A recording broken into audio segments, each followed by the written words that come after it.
your first step professionally begins with how has God uniquely wired you? What gives you life? And what do you enjoy doing? Sit down with a sheet of paper, draw a line in the middle, write down all the things you do in a given week or given month, and put them in two categories: life-giving, life-sucking.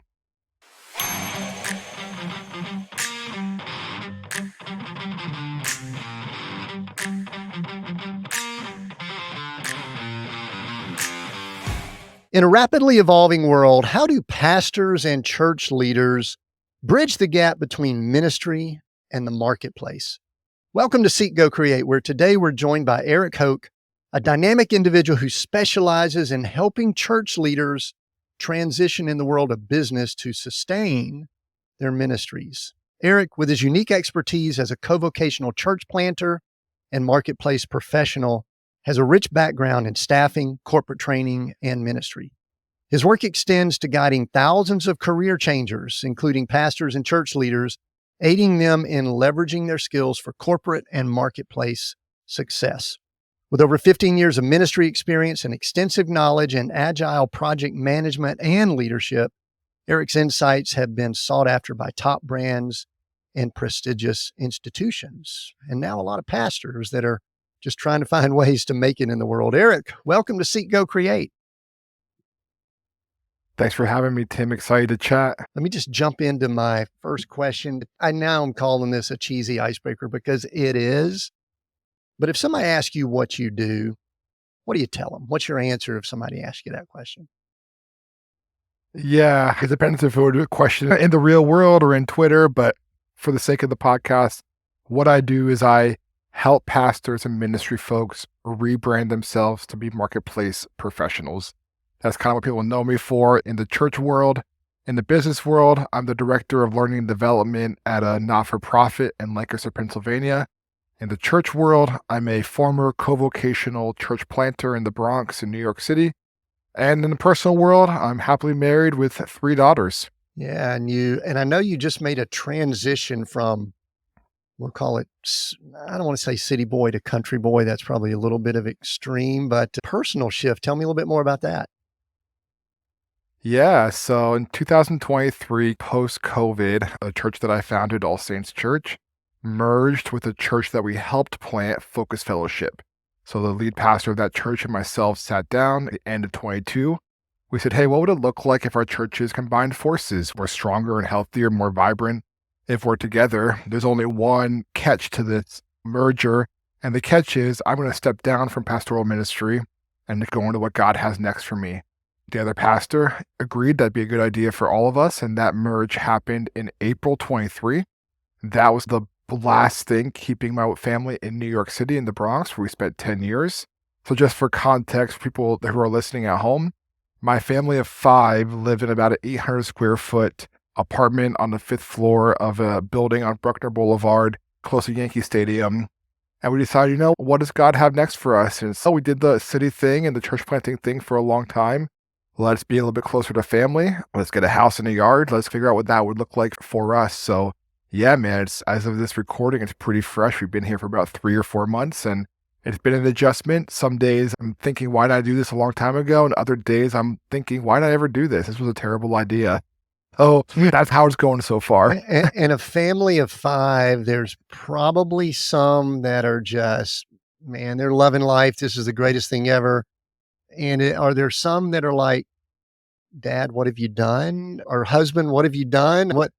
What's the consensus so far, 3-4 months in? Yeah. So the 1-year-old doesn't really have a vote because she's happy wherever. The 4-year-old is definitely more of the city girl. She wants to still be in New York. She talks about her old apartment, her old school, our old building had a pool in it. So she always talks about going to the pool. The 5-year-old who's in kindergarten is loving it. She's got a great school and a great teacher. And my wife and I, we sort of square dance about it. Some days she's excited about it and I'm down about it. Other days she's down about it and I'm excited about it. So it goes back and forth. We haven't had too many days where we both were excited and both were down, which was probably God's grace in this season. Yeah, and I think that's part of life. Just to kind of keep that in perspective, you said y'all were in 800 square feet, all 5 of you, young kids too, it sounds like.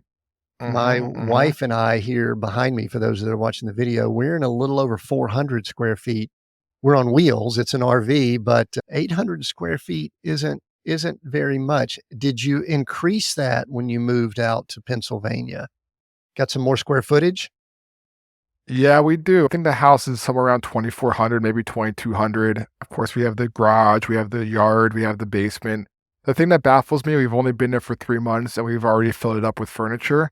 It blows my mind, man, how fast that happens. The day we moved in, it was bare bones. And I feel like we blinked and every nook and cranny was claimed. I was going to ask if you've adhered to Parkinson's law, which I'm an engineer. So, Parkinson, I think he said that we will expand whatever space we have, we'll expand to it.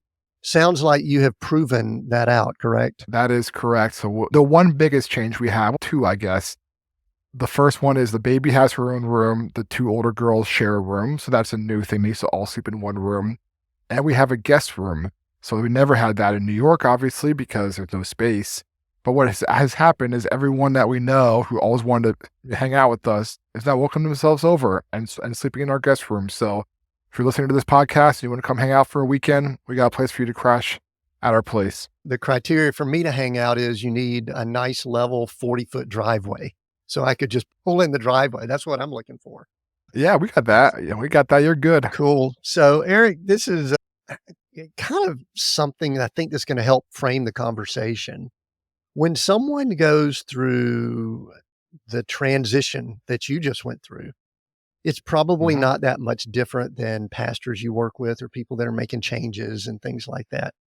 And there's the physical aspect of it, moving to a new place, doing something new. But there's also what we really dig down on here is how does success relate to it? How do we redefine success? Was your transition, do you perceive it, and there's nothing good or bad about this, but is it an advancement? Is it a horizontal move, or was it what some would call a failure? And the reason I'm asking that is because I think that's going to be important when we talk about how pastors perceive their future in just a little while. So talk about just the psychology of the transition you just went through. Yeah. I'm going to answer it by saying that unless you have a theology that says, as a Christian, all of your life is a ministry, you could look at what I just experienced and what many pastors I work with are experiencing as a failure. Hey, you're no longer pastoring a local church. You're no longer in the four walls of a church building. You're no longer preaching on Sunday. Now you work at XYZ Corporation. That's a step backwards, or that's not everything that God has for you. Yet, where's that idea in church history? And where's that idea in scripture? Pretty hard to come by. So I think if you have a theology that says, and I grew up with some of this, so I relate to it, that Christians, pastors, missionaries, ministers, they're the Navy SEALs of Christians, and accountants, architects, engineers, bankers, teachers, social workers, they're okay, but they're not the elite. And if that is the pervasive model that you subscribe to as a person, yeah, you look at a transition out of vocational ministry as a failure. But if you can get the clarity that says, you know what, whether I'm preaching on a Sunday morning or whether I'm shoveling my sidewalk after an ice storm like we just had here in Pennsylvania, I'm still doing it to God's glory, and that's what matters. It takes a lot of intentionality and inner work to decouple your identity from your position. But once you can do that, the opportunities that God has for you are limitless. All right. My follow-up question is one you may or may not be able to answer, but we're almost 250 episodes in here at Seek, Go, Create, and we have had the essence of this next question come up going all the way back to the beginning, back to fall of 2019. And it goes something like this, Eric. How did we come to this place where there's a pecking order in the kingdom of God or in the work that we do? I've always been a marketplace guy. I went to Bible school and things like that, but it's baked in if you go to Bible school. Missionaries are the ultimate. The next would probably be some form of evangelist and then a pastor. And then, next would be youth pastor. And then, and then the drummer, that's the bottom of the spiritual realm would be the drummer up on stage. All And right. then it's the Gentiles, the unwashed masses that are the accountants, lawyers, and all that. How did Mhm. we get to this place? Because I agree with you, it's not scriptural because all the disciples were co-vocational. They were Right. bivocational. Right. How did we get to this Right. place where we have a ranking of who is more important in the work they do in the kingdom of God? Man, there's somebody smarter than me that probably knows the history of this. Let me give you my Bible college answer. My Bible college answer is that there's something in the human spirit, not of God, that wants to one up their fellow human. There's something within us that says, "Oh, you have an Audi and I have a Ford. How do I get an Audi?" But they don't realize the Audi guy is looking at the Bentley guy and saying, "You have a Bentley and I have an Audi. How do I get a Bentley?" I'll share a story. My wife is an amazing person. I'm so excited to see all the gems she gets in heaven one day. We had a Sunday early in our church plant where it was like a holiday weekend, Labor Day, Memorial Day, something like that, and attendance was low. And when you're a church plant, when there's a low attendance, that's like your family and two old ladies show up. That's like a low Sunday, and it was like that. I remember leaving that Sunday just so discouraged and so beat up, and my wife said something to me. She's, "You know what's funny? Think of the big church pastor. They probably had a low Sunday attendance today because they had 600 as opposed to 1,000, and they're feeling the same way you are right now." It's like, shoot, you have a point. There's something about the human spirit that says, I have to acquire more, be more, do more, have more than my brother or sister does. And when it comes to the pecking order, I like that language. I think that makes a lot of sense. It's how do I get higher up on the rung so that God loves me more? But God loves you regardless because of what Christ did for you. So until that seeps into your spirit, you'll always feel a sense of I'm not doing enough. I'm not made enough. I'm not high enough on a ladder because I'm trying to earn God's love, which is impossible. Yeah, and I've always wondered, and we're just guesstimating here. I'm kind of like you. I've tried to study some of the history. I do wonder if the Americanized first world church, if it didn't Hmm. invent this, it threw gas on it. It really heightened it because of our puritanical, performance oriented, we're better than Hmm. you and we know it and we're going to show it type mindset. And then we measure all types of things. I've always wondered, and this is another one of these things we Hmm. don't know the answer. What would it have been like just to be one of the 12? What would it have been like to be one of the 12 that we don't hear much about? Not the big 3, 12 that hung out with Jesus, Right. but one of the 9, just observing and all that kind of stuff. I've always wondered if they like at the end of the evening, maybe their quiet time prayer, if Jesus, I could see Peter maybe doing this, but Jesus said, all right, let's go over the numbers. Let's talk about, they're going to say later, all were healed, but we need to know how many that was. Something like, Mhm. picture that. Can you picture that? No, I heard this quote before, and I don't know who said it. So maybe one of your listeners will send it to me on Twitter. But it says, as Christians, those who we admire, we shouldn't. And those that we should are tied up doing God's work behind the scenes that nobody even knows their name. And that always stuck with me because I think greatness in the kingdom is just that. It's serving in obscurity, but we're humans and we live in 2023, 24 now, where we want to be front and center. We want to be the brand. We want to be the man. And the Americanized version of the church that's real, man. That is a really good call out. Yeah, it is. And the reason I bring it all up is because I think that's the context that you're stepping into with the mission you have with, I love the title. You know exactly what you do. I help pastors get jobs. I Yeah. love the name of your organization. I help pastors get jobs. And I guess the thing I'd like to ask now, because I think it fits, it sounds like what you just went through 3, 4 months ago, where you went through your Hmm. transition, that that is part of a longer process, longer play that dates back years and years. that you are comfortable with that. Whereas there could be Joe Pastor, Sally Pastor, I guess, could be out there right now, Mhm. and they think that if they have to go out and get a part-time gig or a side hustle or get a corporate job or something, that it's failure. Back up for me. And again, our theme here is redefining success, defining what success is. Back up a little bit and give a little bit of Eric's ups and downs that's helped you prepare for what you just went through a few months ago. Maybe a good, a bad, or ugly, whatever. I'm just opening up for you to share whatever from your background here that you think might be pertinent that helped you get ready for this. Mm.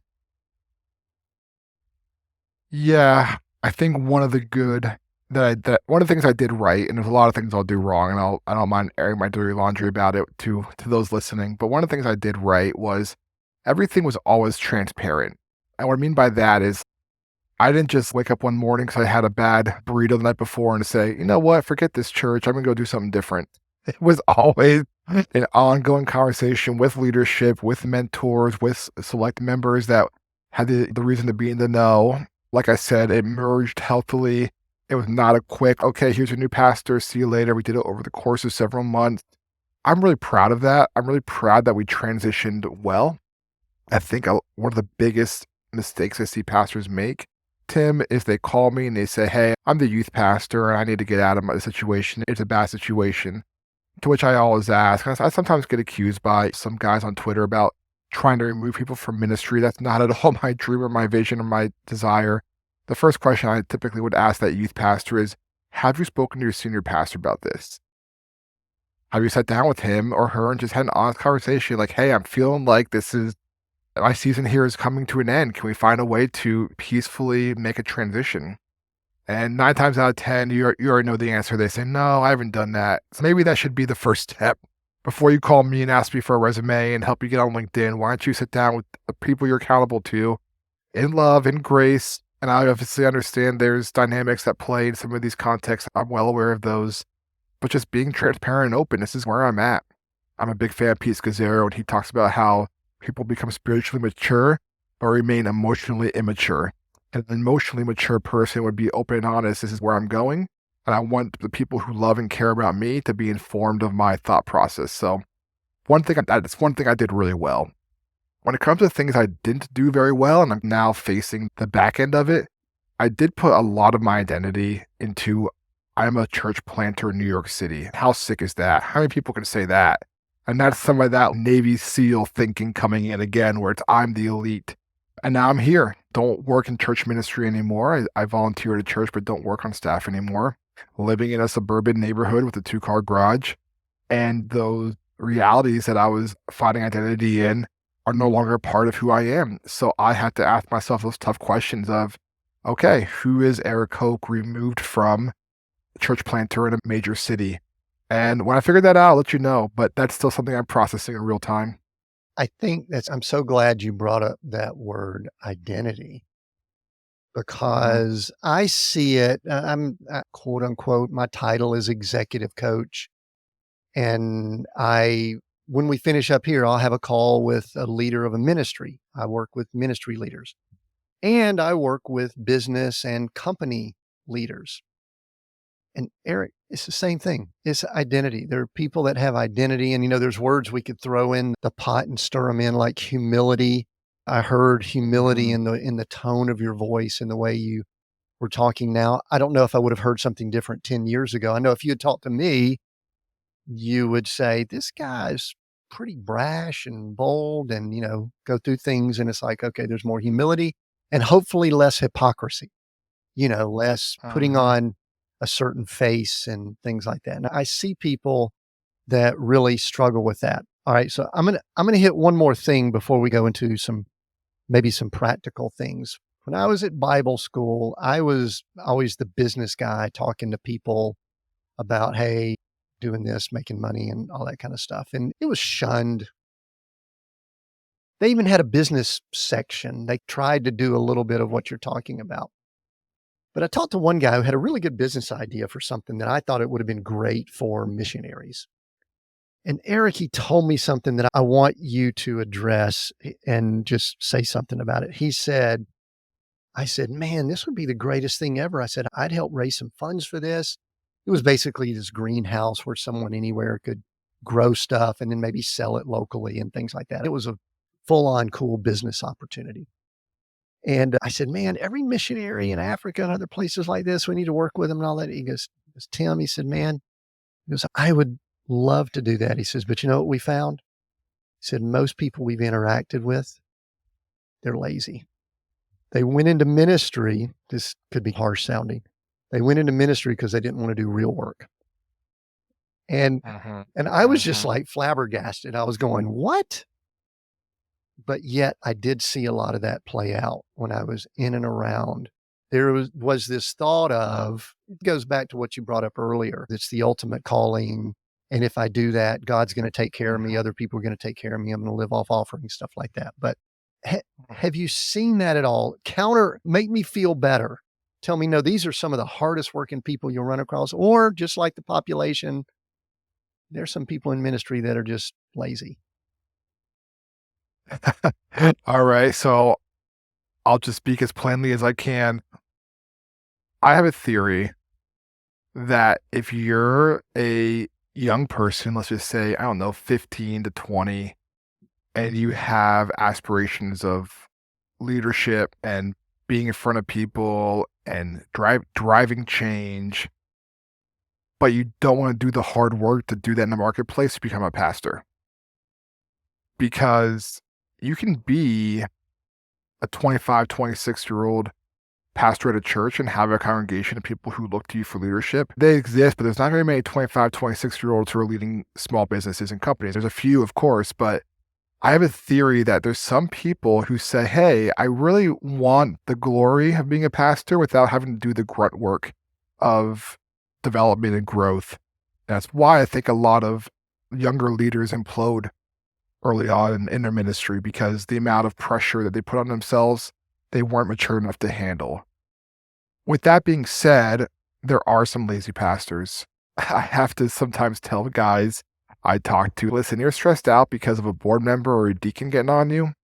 You haven't had to go to an office from 9 to 5 your entire life. You never had a boss. You never had projects you were accountable for. You never had any of that. I mean, you had people would also give you extra grace because you were the pastor and they expect you to be an expert in everything.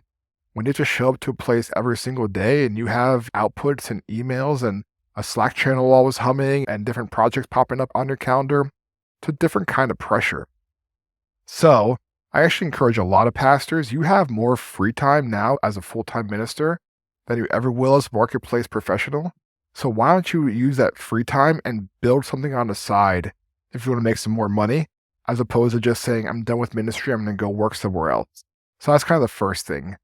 The second thing I'll say though, and this is where I give pastors credit, the nature of work, the stakes are so much higher in ministry. So for example, let's suppose someone shows up to your church and they've been there 2 or 3 Sundays and they want to sit down with you for breakfast and talk about their life and they just unload trauma, drama, pain, suffering, loss, heartache for 3 hours on a Wednesday morning. That is a lot to bear for anybody. Most marketplace leaders, that's not their Wednesday morning. The Wednesday morning is some emails and a Slack message. So I think that the laziness is not so much of pastors don't want to work hard. I think for a lot of it, it's the volume of work is so intense. Maybe it's not as frequent. I know a lot of pastors who golf on Tuesday afternoons from at a 1 o'clock tea time. Don't know many business leaders doing that, but maybe a few. But I think the intensity of the work is obviously much higher when you're a pastor.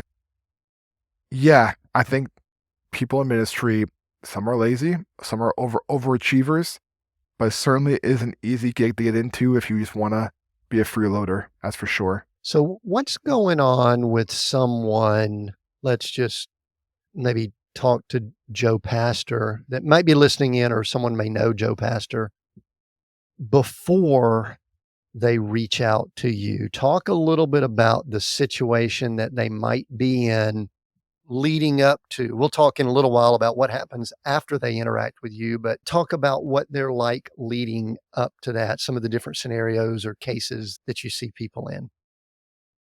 Yeah. So we have three profiles of pastors who come to us. About half of them are pastors who see the writing on the wall with the future of churches in this country, which churches are going to be smaller, people are going to be less generous, and living a middle class life as a full time minister is going to be really tough for a lot of people moving forward.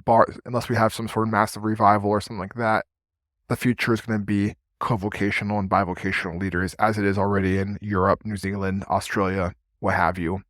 So a lot of very innovative pastors will say, okay, Bible college, seminary, full-time ministry, but I'm 35 and I can't keep doing this for 30 more years. Let me call iHelp pastors get jobs and figure something out. That's about half of the calls we get. 30% of the calls are the pastors who say, I'm done with ministry, I'm burnt out, I can't take it anymore, I just want to go get a job somewhere else, and I'm done with it. A lot of them don't call us angry at God or angry at church, they're just done being in ministry. And then the last 20% call us because they had a moral failure, or they were fired, or some circumstance removed them from ministry, and they call us and they're in crisis. And we're there to provide triage and support to help them transition into the marketplace. So those are the three that we find most common. I want to become bi-vo, I want to leave ministry altogether, or I was forced to leave and now I'm not sure what to do with myself professionally. So they are coming to terms with maybe full-time financial support ministry is not going to play out. And that's probably a fairly, we talked about the psychology of it earlier. That's probably something's gone on psychologically. Their wife looks at them and says, we can't live poor anymore, or this church, it's not going to keep growing. We see the math type thing.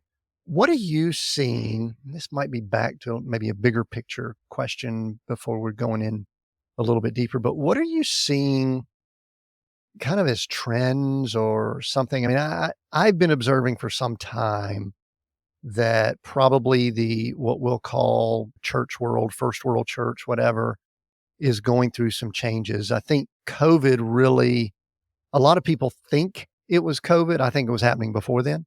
COVID just emphasized it. But what can you share that's just observations that you have? And I know that there are bar none places out there that do a lot of the research, but just from your seat, Eric, what do you see that we might could glean from you about what's happening with the church? Yeah, there's a few things on my radar right now. One of them is, this is just like you said, my observations. I don't have data on this. I'm sure someone does. But anytime I talk to a Christian under 25, I ask them a lot of questions. I really want to get in the brain of the Gen Z believers.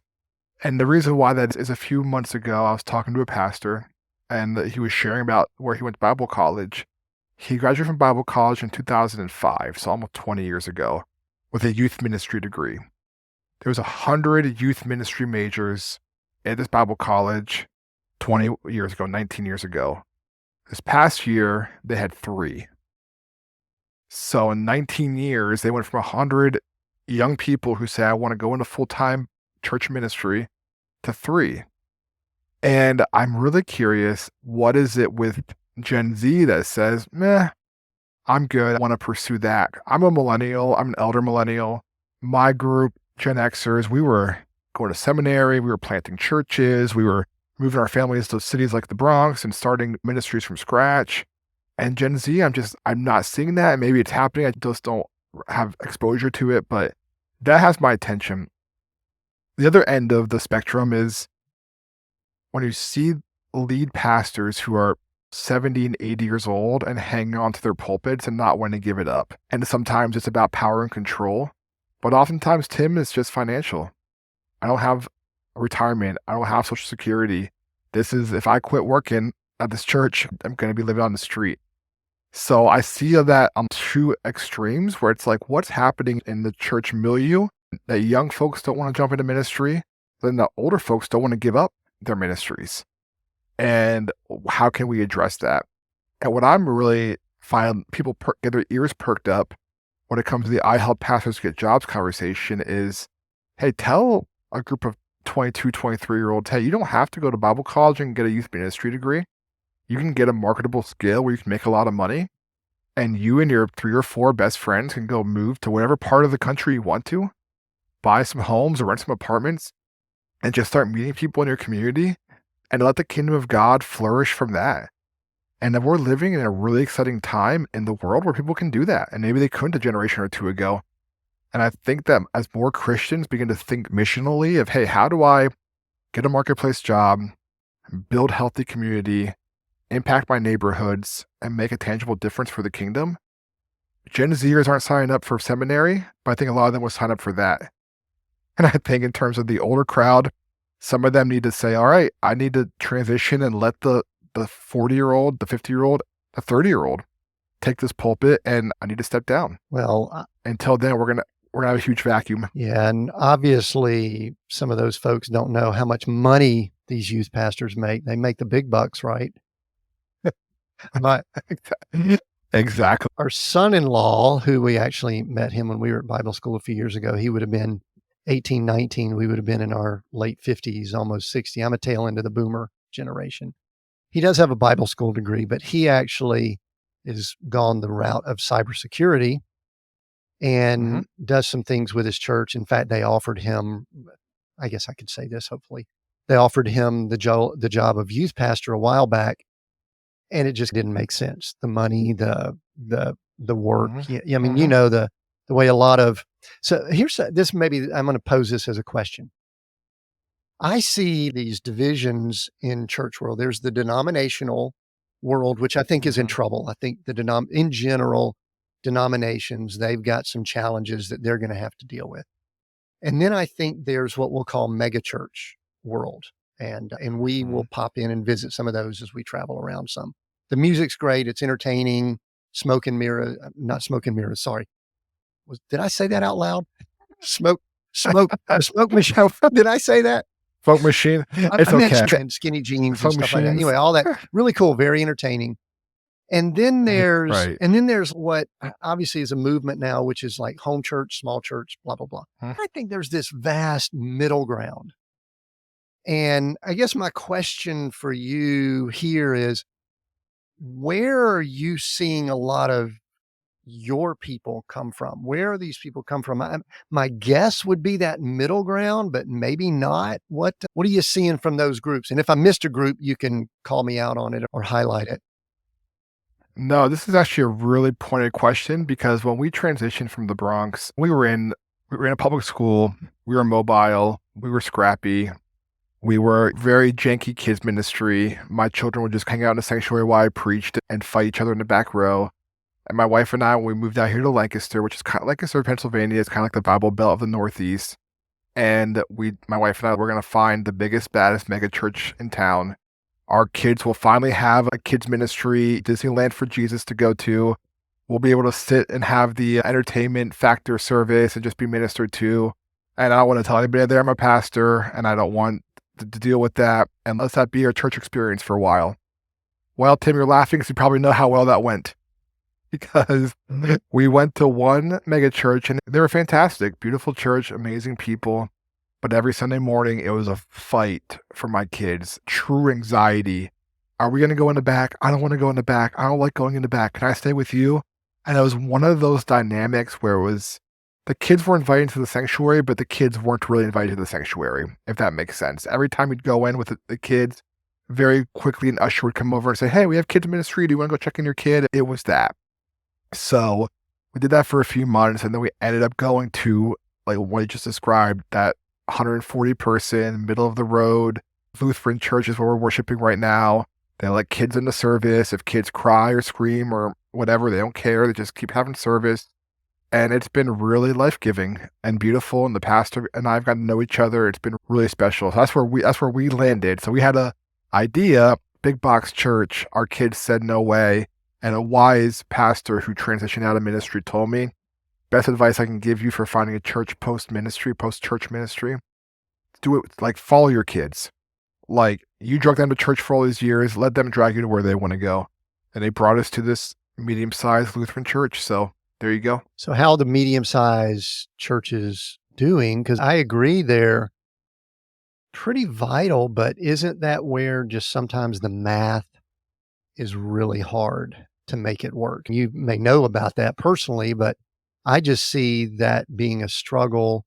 It's almost like this business, I'll use my business perspective, that it's not startup anymore, but we can't Hmm. scale it and grow it. I don't like those words, but I'll use them here. You can't scale it and grow it to where we can have like full-time staff, people, blah, blah, blah.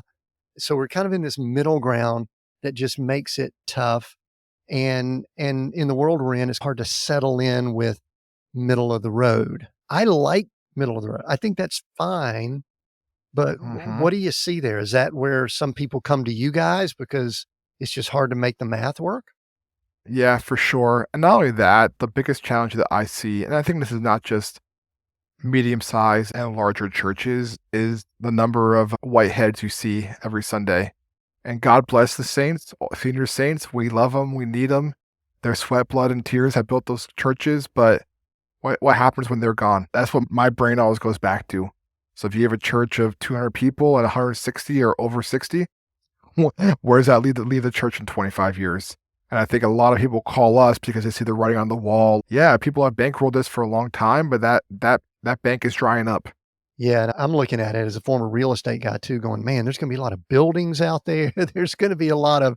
assets and things like that. So, anyway, Eric, I'm curious how, tell me how this started. Tell me how you migrated to it because I think I saw something on the background. You've almost been through, this is a little bit exaggerative, but you've almost been through every role that one could have in quote unquote ministry. I think missionary and church planter, youth pastor, all that kind of stuff. I don't know if you ever drummed or anything like that, but maybe you did.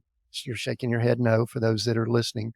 And and it sounds like you've also been from like Liberty University to to actually hardcore theology school to all over the place. First of all, I'm fascinated with that because I think so many people get in one space and they never leave. I think that kind of helps Mhm. transitions too, by the way. But at what point did you say, I am well equipped and I've got the resources and I'm called to help pastors? Mm. So all of it was by accident slash God's grace. I don't know which was God's grace, which was an accident, so I'll just tell the whole story. So I'm an accidental bivocational pastor. Some people are have the mentality of I'm always going to be bivocational because I look at it as a strategic way to do ministry. I was not one of those people. When I planted All Saints, I knew it was going to be in a large city. I knew it was going to be an underserved community. I knew it was going to take at least 6 months of my dynamic preaching to grow to 200, 300 people. Of course, the joke was on me because my church never grew anywhere near to that size, which churches in New York City don't grow that large anyways, typically. So I started doing bivocational ministry by accident. I was doing some leadership development and some training as a side gig plus pastoring the church. COVID hit. A lot of the church plants that were like mine ended up closing up shop. And I realized that the ones who ended up closing, all of them had one thing in common that I didn't. And that was the pastor was full time. So I had reached out to a mentor of mine to share what I was thinking through. And he really encouraged me, Tim. He said, "Look, listen, man, why don't you make part of your ministry helping pastors think differently about vocation, figure out how to get into the marketplace, how to do ministry and marketplace ministry together. I think that could be something. I think you can scratch a pretty big itch in the church world right now." And me being the cynical New York City adjacent person I am, thought, oh, no one's going to care about that, but sure, I'll give it a try. Put together this very janky, low budget website, a lead generating PDF, put on my social media, went and made myself some lunch, came back an hour or two later, and 300 people had signed up for it. So I thought, oh, my friend was onto something. And we've been off to the races ever since. And to your point, like I'm not someone that this is not theory for me because I've had to do it. Like I've had to rebrand as a marketplace professional in Manhattan as a Liberty University graduate. So nobody here has it worse than I did. Trust me. So I had to figure all that out. And then I got actually into workforce development where I was helping young adults, 18 to 24-year-olds, break into the marketplace. And it just was a realization I had, Tim. They have programs like this for underserved young adults. They have programs like this for veterans. They have programs like this for like people of color. They have programs like this for all sorts of people in society. But where is it for pastors? It doesn't exist. So we started it. So you mentioned a word, and I'm gonna follow up to ask it as a, are you sure? Because some people might want to argue with it. You said that this is a ministry. And if Uh-huh. someone says, Eric, this isn't a ministry, there's money changing hands, there's some profit there, it doesn't look like a ministry. How do you respond? Mm. Yeah. The first thing I would say is that 97% of people who engage our content never paid a penny. And not every day, I'll be honest, every week, I get an email from someone that says, "Hey, Eric, you don't know me, but I follow you on Twitter. I get your emails. I did everything you said, and I found a job." And praise God, I have pastors who email me probably once a month. "I want to do your class. I can't afford it. Do you have any advice for me?" I said, "Here's my advice. Here's a coupon code for a free voucher. Go take the class." The only thing I charge for is anything that requires customization. And why do I do that? Because I'm a working father of 3 kids, and they get hungry every single day, and their feet won't stop growing, and they need new shoes for ballet and a new outfit for karate. So I do this on the side because obviously it takes time, money, and energy, but the vast majority of what I do is no cost. So that's how I do it. I just say, "Hey, I charge a little bit of money." Honestly, it's about 1/3 to 1/5 of what the market rate is for the similar services. But you can take everything I've given for free and figure it out on your own if money is a barrier. Yeah, and just so that I'm clear, I am all for charging money. I'm a business guy that goes over into the ministry world at times. I did not come up along in ministry, so I'm all for that. In fact, when I did go to over to your site, I saw some of your pricing and I went, that's fairly modest. That's I don't want to say low. You could probably charge more if you chose to. So this isn't a money grab and all that. I'll guarantee that. Give us a couple of success stories. Do you got a couple here? And there's a few questions I want to ask before we wrap up here, but how about a few of, this person, I always say guy, but I'm sure that there might be women here too. We need more, I think, women in the ministry world. They seem to be smarter and can handle things better. Maybe they've got this figured out and we just need the guys that can't figure out how to make the money piece work. So anyway, tell us some success stories. Sorry, but sidebar What? commentary, No. we may need to cut that out. We'll make the cut longer if we decide to, but the majority of the emails I get from people who say, "Oh, I figured it out on my own with your free resources," are women. That totally And- makes sense. We're sitting here talking, and truthfully, I think I saw that you were agile project management. That's my wife. She's gotten all the training on that. Mhm. We would probably be really wise if we actually got just the wives to have these conversations. But no, 2 guys, we can get on and talk for 60 minutes, say stuff, act like we know what we're talking about. But yes, the women are definitely smarter. We will admit that, and we may just leave that in for the sake of its accuracy. And also, okay, success stories. Tell us about some. Yeah, I think one of my favorite success stories was a pastor who's living in Ohio. He was originally from Georgia.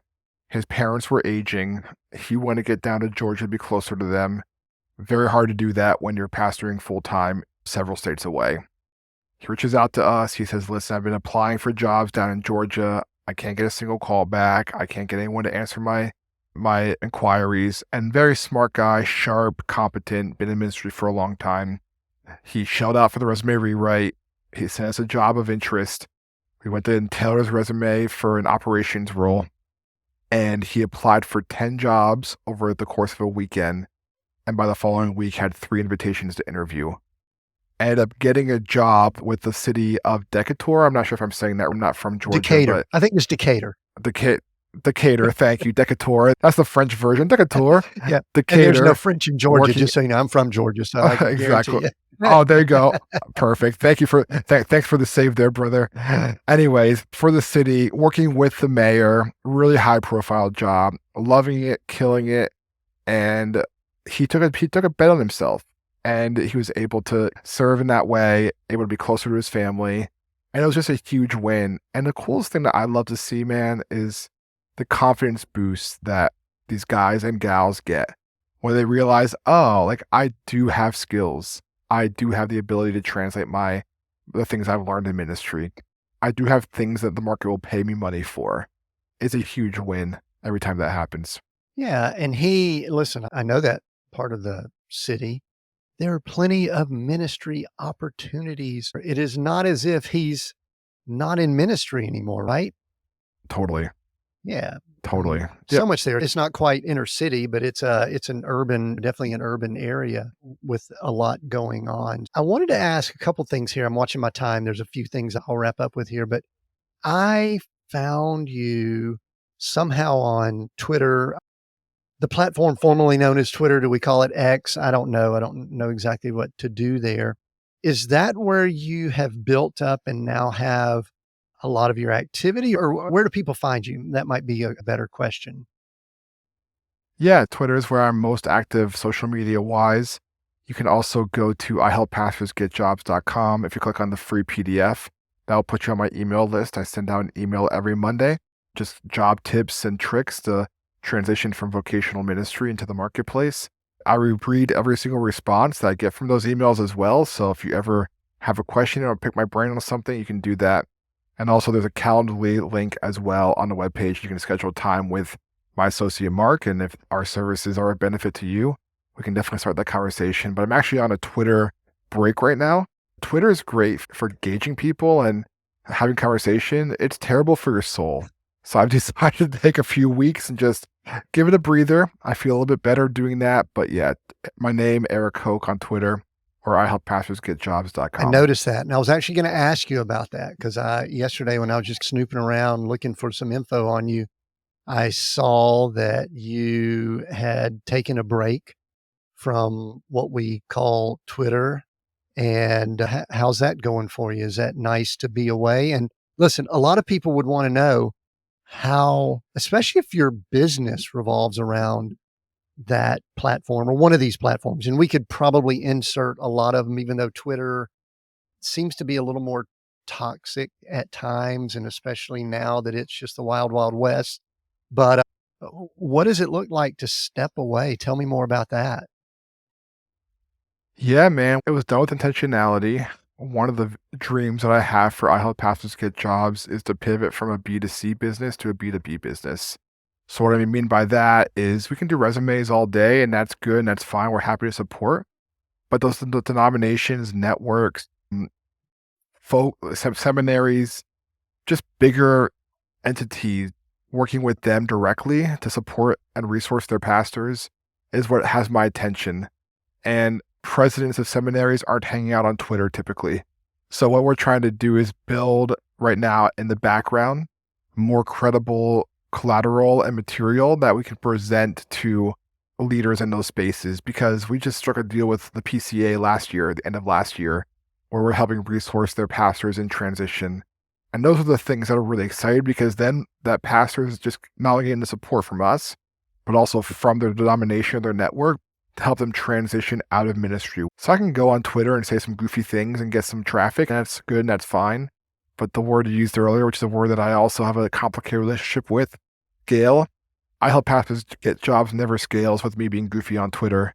It scales when I start becoming a thought leader with denominations, networks, seminaries, and Christian institutions and saying, hey, how do we think differently about this? And how can we resource our pastors? But you have had quite a big jump in, I guess we'll call them followers over on Mhm. Twitter X. What do you attribute that to? Is it your ruggedly handsome looks? Is it your wit and things like that? I'm always intrigued, and people want to say, hey, if someone's jumped 2,500 followers in a year or doubled or tripled, which I think you seem like you have, what do you Mhm. attribute that to? Or is it luck or God's grace, like you talked earlier when you transitioned into what you're doing now? Yeah, so there's a formula that I use, and obviously anyone can find this on the internet. It's not something I made up. It's been out there. It's a strategy for getting attention. And it's the 4 E's: entertain, educate, um, exploit bad ideas. And now I'm drawing a blank on the fourth one because I'm a little rusty from being off Twitter for the last couple weeks. Entertain, exploit, and educate, and gosh, what's the last one I'm looking for? Almost inspire, but it starts with an E. Okay. So like you need to have a formula on Twitter. A lot of people I see, everything's education. Do these 10 things, get a job. Do these 8 things to get an interview. Do these 4 things to negotiate your salary. Okay, that's helpful, but that's all you're ever pumping out there. It gets dry after a while. Some people are just entertaining. They're telling jokes and memes and puns, and that's good for entertainment value, but not very helpful. One of the things that I found a lot of traction with is exploiting bad ideas that happen within the church world, and especially like the staffing world. Like one of my first viral tweets was, how's a church board going to put you through 10 rounds of interviews to offer you a $30,000 a year job? And that got liked and shared and commented on by everybody and their mother. So that's the strategy that I go through. I try to make sure every time I'm posting, I'm hitting all 4 of those kind of. Is it entertaining? Is it educating? Is it exploiting? And there's a 4th E that I'm drawing a blank Is on. it encourage, It's like encourage, inspire? Encourage. You got it. Yeah. Yeah, I think it's encourage. You got it. Thank you. Encourage, exploit, educate, entertain. Very good. Yeah. And I think I may have seen some of those because the exploit thing is something that I see quite a bit. And I love when people are talking about things like that. What's wrong with the current system? This is what's wrong with the current system. And I've seen a good bit of that. So that's good. Couple of questions real quick here before we wrap up. One, I think I'd love it. And I think we've given some things along the way, but just as a little bit of an exclamation point to the topic, let's just say that someone is listening in and maybe their ministry, maybe there's something else. They just know they need to make some adjustments, changes, something like that. Give a quick tip or two just that might be tangible for them, just to move them in the direction that they might need to go. They're already feeling the urge. Something needs to change. What would you tell them? Yeah, the first thing I would say is your next step professionally does not begin with what jobs are out there. Your first step professionally begins with how has God uniquely wired you, what gives you life, and what do you enjoy doing. And I find that for pastors, this can be very tricky, but sit down with a sheet of paper, draw a line in the middle, and write down all the things you do in a given week or given month and put them in 2 categories: life-giving, life-sucking. Everything that's life-giving, it's pretty amazing what we can do nowadays. Punch that all into ChatGPT, say, what jobs would I be doing these things? And it'll give you half a dozen jobs to start looking for. That's a really tangible first step that you can do. That's something I'd recommend. What gives you life and how can you do more of that? Because the solution is not just go get another job. The solution is find ways in which you can live out your giftedness as a professional. I like that. And then one of the first things someone has to do is to make sure that they understand that Chat GPT and AI is not the devil. That is not, that's bad theology, right? No, it's a good tool that we could use for these things, and especially coming up with, I think that's great. I think that's a good tip, Eric, for almost anyone. Pastor, yes, but I think anyone that feels like they're in some type of transition or change. So I appreciate that. Man, it's been a great conversation. I appreciate it. Eric, we are seek, go create, those 3 words. My last question for you, I'm gonna let you choose one of those over the other 2.